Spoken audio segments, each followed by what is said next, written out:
Norvento Tech and Power is taking part in the EOLIAN European project, focused on the development of a new generation of more sustainable wind turbine blades. Our work is focused on the design of bio-based blades using Vitrimer resins.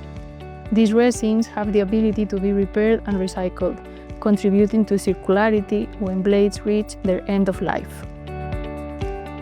One of the main challenges is integrating these new materials without compromising the blade's aerodynamic and structural performance.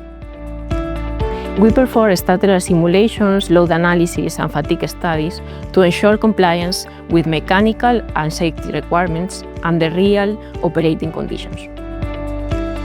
EOLIAN moves us towards a more circular wind energy model, where innovation and sustainability are present from the design stage.